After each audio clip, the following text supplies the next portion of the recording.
Hey, it's Myers. Want to do a review of one of the records out on my label.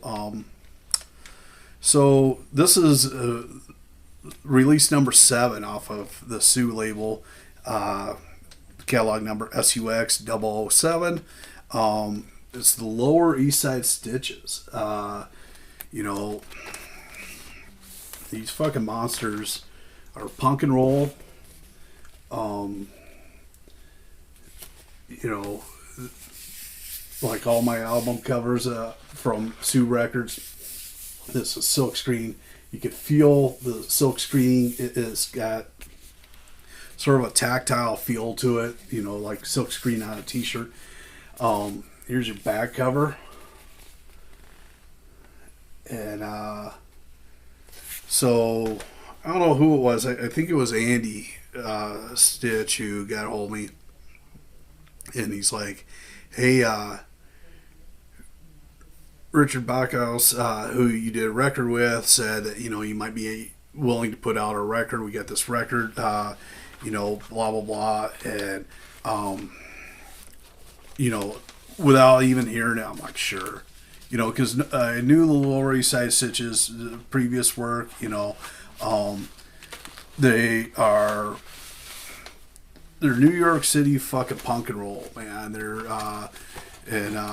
even though they don't live in New York City anymore, I think Andy lives down in North Carolina, and I think some of them live upstate or in Canada or something. Fuck, I don't even know. But, anyways, you know, their last record came out a while ago, and I love that. And, you know, without hearing this one, Still Bleedin', you know, I'm like, yeah, fuck, we'll put it out. Problem was, you know, it was during the pandemic, during the shutdowns and whatever. And, you know, all in between the pandemic and the lockdowns, and then supply chain issues, and then some stupid stuff happened in the record industry. Like that last Adele record, they pressed 600,000 vinyl copies, 600,000 copies of it on vinyl. And, you know, and I've seen pictures of like stacks of those records at Target stores and Walmarts or whatever. So many fucking copies on vinyl that they don't know what to do with them. And because of that, like, the pressing company that we use is not the same as what Adele's record company uses. But, like, because Adele had put in such a huge order, like, it pushed off work to these other pressing companies, and it just was a downhill, trickle-down thing where, like, every fucking pressing company had more work than they could handle because they're doing 600,000 copies of Adele's record. And then, like, Taylor Swift, and then I love records. I run a fucking channel reviewing records on YouTube, you know, and only vinyl. And my label Sioux only presses on vinyl. You know, was just talking to Lou over at Rumbar Records today about, you know, I think there's a lot of room for collaboration between Sioux and Rumbar, because Rumbar only wants to do CDs and we only want to do vinyl. And it's an opportunity for bands like the Muchines or, you know, whoever else that, you know, want to put out CDs on Rumbar, but then put out vinyl on Sioux, and it's a great way to collaborate. And, you know, but anyways, I love vinyl, but this record store day has just fucking gotten out of hand, you know, like, I've fallen down the fucking rabbit hole, and I've been tricked into buying shit I shouldn't have. You know, I mean, I've got a copy of William Shatner Sings the Cramps, and it sounds exactly like what you think it would sound like. William Shatner singing Garbage Man by the Cramps. It's fucking horrendous. You know, imagine William Shatner, you know, Captain Kirk, stick out your can because I'm the garbage man. It's fucking, you know, as it was a gimmick. They got my fucking money. You know, they laughed all the way to the fucking bank on idiots like me buying that fucking record. And then I bought a studio outtakes version of the Replacements' "Pleased to Meet Me," and I listened to it once, and I've never listened to it again because it was awful. Because the Replacements were smart enough back in the day when they put out "Pleased to Meet Me," they took their best recordings, their best takes, and put it on the final record. You know, so this is a record of alternate takes or whatever, of like shit that wasn't good enough to be put on the record for a reason. The band fucking knew these songs weren't good enough. These recordings, these takes, these tracks were not good enough to go on the final record.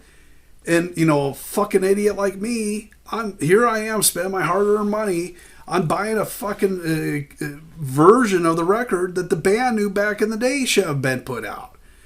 You know, these record store day fucking special deals, like one-off deals, and, you know, all these fucking different, people need every fucking color variation or whatever, you know, is clogged up the fucking pressing plants where legitimate shit doesn't get printed and whatever.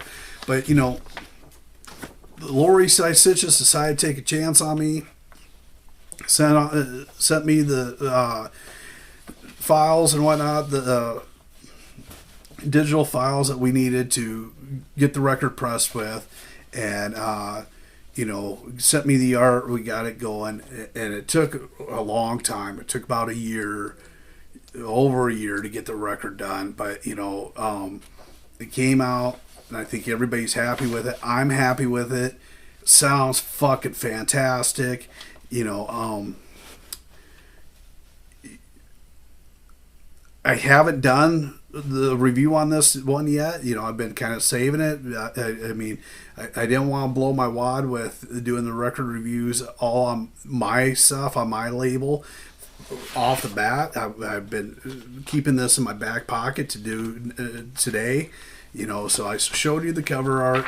They had an insert here. We got band photo, some credits and whatnot down here. Flip side, got lyrics. I don't know if you can, sorry about the glare, but we got lyrics here. You know,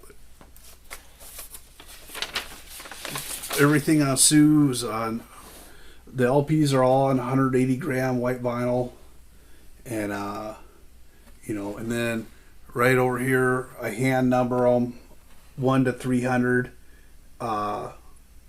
You know, so like this is number 1, this is mine. You know, but there's copies available either from me or from the band.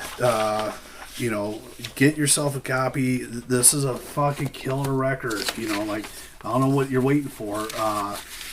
This is a fucking burner, fucking killer, fucking amazing record.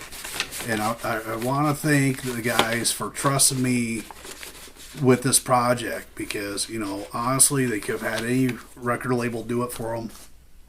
I mean, every record label should want to jump at the chance to do a record this amazing. So, you know, it got dropped in my lap, and I'm like, fuck yeah, I'm grateful for the opportunity to be able to put out killer fucking shit like this. So this is an amazing record, you know, and the song I'm going to play you here is called Summer's Over. It's on the A side, and killer song. And if you like these videos, I want to ask you to like this video and subscribe to the channel. That helps me out. And, you know, leave a comment in the comments of, you know, what you think. I mean, somebody told me get better lighting. I went out and bought one of these ring light deals for the camera. I don't know if it's doing any good or if it's added too much glare or whatever. I don't know a whole lot about fucking lighting or videos or whatever. I do know about listening to records, and I'm just going to give you guys my varnished opinion on you know, what trips my trigger. So you know, these guys, these guys fucking wind my crank. So I think you should go out buy this record. And here summer's over. Thanks for watching.